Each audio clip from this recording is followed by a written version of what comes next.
Revisamos noticias internacionales esta tarde junto a Carlos Greich, nuestro editor internacional, con una noticia que de una u otra manera sorprende porque Liz Truss, Carlos, había dicho que no se iba a mover de su cargo y hoy día tenemos una noticia completamente distinta. Claro, que no era una persona que renunciase a sus principios. A ver, la verdad, Liz Truss ya hace historia, aunque probablemente no por los motivos que ella hubiese querido, porque es la primera ministra de más corto tiempo que haya estado en el cargo en la historia de Reino Unido. Ahí están algunas de las imágenes de Liz Truss que en 44 días quizás quedará como un ícono en la historia, no solo porque es la de más breve tiempo, sino que además porque fue la encargada de la transición en la monarquía, ¿no? Después de estos 70 años de la reina Isabel, en estos 44 días alcanzó a hacer eso, al menos, a ser parte de esta transición entre la reina Isabel y Carlos III. O sea, pero va a pasar la historia por eso. Claro, pero no mucho más, la verdad, porque después se intentó implantar políticas económicas que fracasaron absolutamente,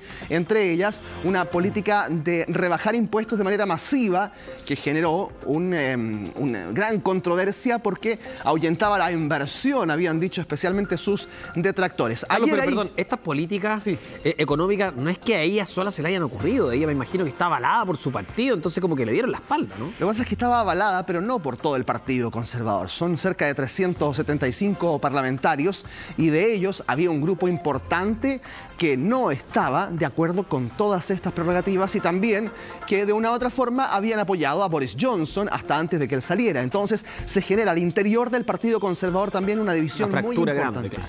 Exactamente. Ayer, de hecho, enfrentó al Parlamento, tanto a los Tories como a los conservadores, y allí había dicho: soy una luchadora, no soy alguien que abandona. Pero claro, las presiones en las últimas horas fueron tantas, fueron tal cantidad de parlamentarios de su propia coalición los que le pidieron que renunciara, que finalmente ella lo hace y lo comenta así también en Downing Street durante esta mañana. Escuchemos su declaración. Reconozco que dada la situación no puedo cumplir el mandato por el cual fui electa por el Partido Conservador. Por tanto, he hablado con Su Majestad el Rey para comunicarle que renuncio como líder del partido. Esta mañana me reuní con el presidente del comité de 1922, Sir Graham Brady. Hemos acordado que habrá una elección de liderazgo que se completará dentro de la próxima semana.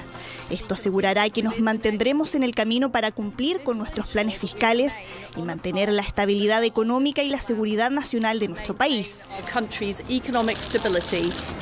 Permaneceré como primera ministra hasta que se elija un sucesor. Gracias.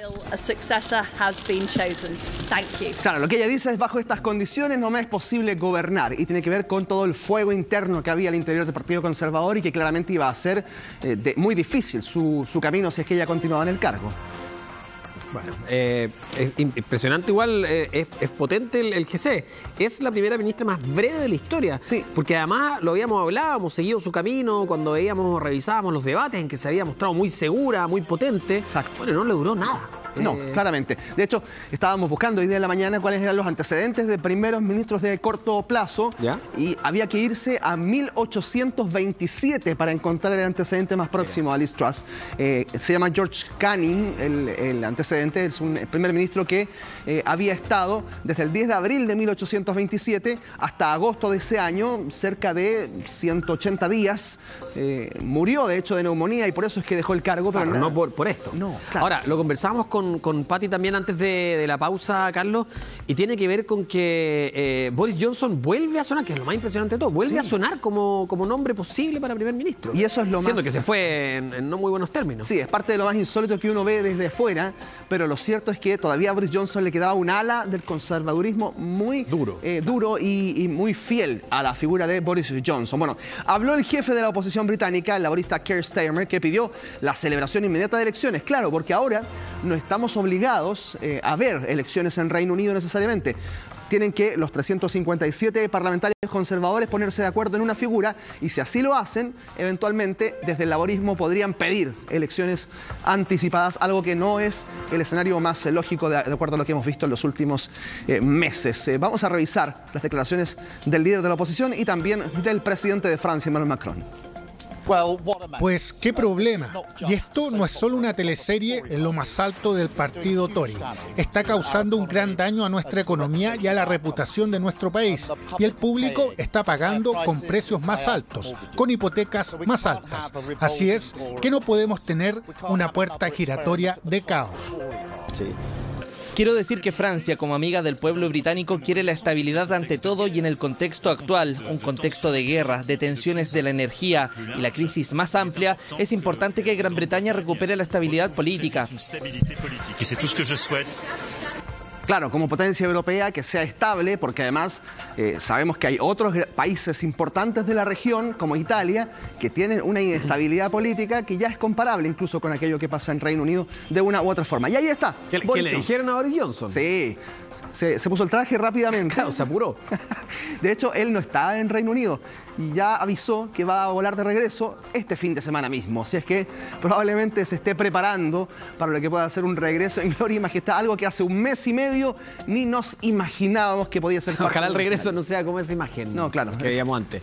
Estaba como un arnés. Bueno, ahí está, de hecho. Ahí estaba preparando ya, cocinando su regreso Boris Johnson. Bueno, también puede ser el ex ministro de Economía, ex rival de Truss, Rishi Sunak, que también suena fuerte dentro del favoritismo del Partido Conservador. Es decir, allí están quizás los dos nombres más fuertes y el otro es el actual ministro de Economía, Jeremy Hunt, que es el que borró de un plumazo toda la política económica de Liz Truss y que hoy día está encargado de regular de una u otra forma lo que ha ocurrido en los últimos meses. Así es que habrá que ver qué es lo que ocurre de aquí al 28 de octubre, que es el plazo que se ha establecido por parte del Parlamento para elegir al sucesor de Liz Truss. Algo anecdótico dentro de esto es eso que se está viendo en pantalla. El diario Daily Star, un tabloide, un diario sensacionalista claramente dentro de Reino Unido, decidió hacer una singular prueba. Y la semana pasada, hace 7 días, cuando ya la inestabilidad de Liz Truss parecía algo inevitable, decidió hacer una competencia. ¿Quién duraba más? ¿Si una lechuga o Liz Truss? Y hoy día el resultado fue ese, finalmente. A las 13:54, cuando ya se supo que Liz Truss no duraba en el cargo, bajaron su fotografía y gana. Ustedes ven, le pusieron una corona a la lechuga, a la que ya le habían puesto ojos, boca, y estaba en evidente descomposición después de 7 días, pero alcanzó a resistir más que la primera ministra de 44 días en el cargo. Así es que, bueno, ¿duró más que una lechuga efectivamente Liz Truss? No. La lechuga fue la vencedora. Algunos lo toman como un numerado, pero a otros les cae muy mal la broma, me imagino, ¿no? Encuentran una falta de respeto. Claro, claro que sí. Pero bueno, es parte del humor británico también, que a veces es muy, muy singular.